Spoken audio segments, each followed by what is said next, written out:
social entrepreneurs are all about having that social impact as a core value of the business. Wheelchair basketball can be played by anybody. You don't have to be in a wheelchair, you don't have to have any injury or any disability. It's a sport that can help people mentally and physically. It's about helping the average person out there who can go on and have a much better quality of life. These doctors are very quick at learning. The support I've had from Unlimited is about launching something which I called the Rolling Sports Pathway, which is a technical way, really, of getting into the NHS and getting an intro into those doctors and occupational therapists.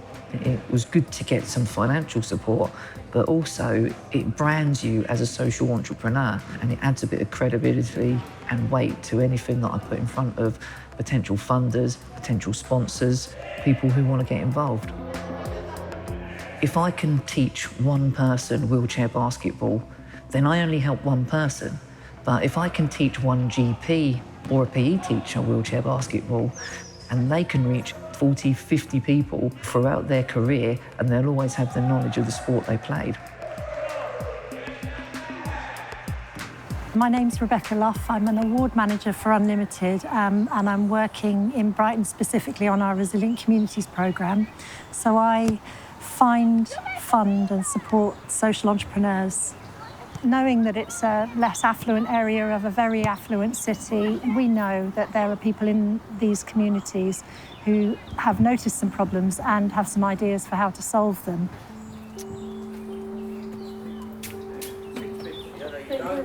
Growing up, having this on our doorstep, it was never open. The windows were always smashed.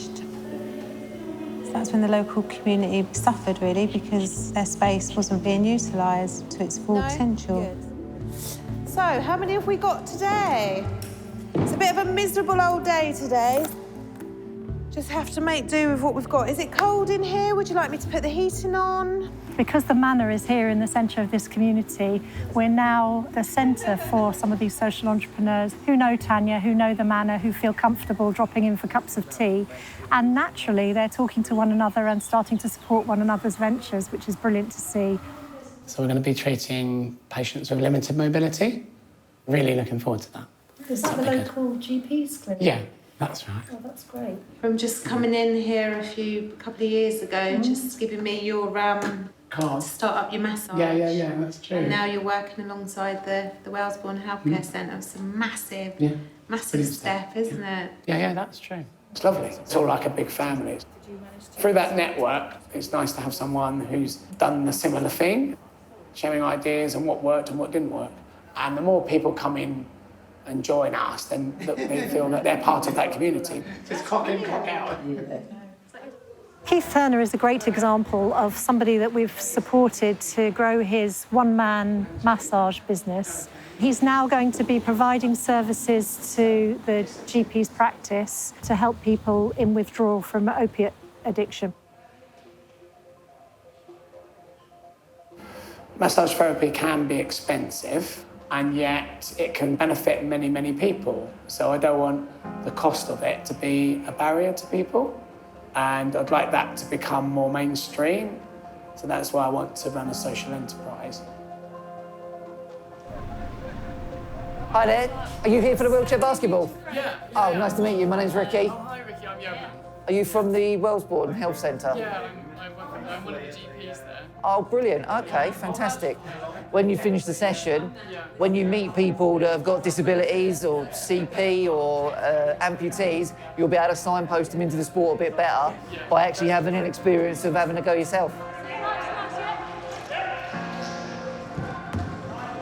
Take that shot! Shoot it! For many, many years, deprived communities like East Brighton have had many people coming in saying, we know what's best for you, and all of those things have come and gone, and they haven't worked, by and large, because they weren't generated from within the community. The reason that these groups like the Manor and Keith and Ricky's work are so important is because it's what they're good at and it's what they really want to be doing, and that's what we want to support. It's really the whole, the collaboration, the connections. Where is the support that these people need? It's all here. And we're also starting to attract people from outside of the area who work in other less affluent areas of the city and connect with the work that's going on here. We're all role models at the end of the day, aren't we, in the community? You know, that's how we want our younger generation to behave when they get older. Building, you know, stronger, better communities through that work.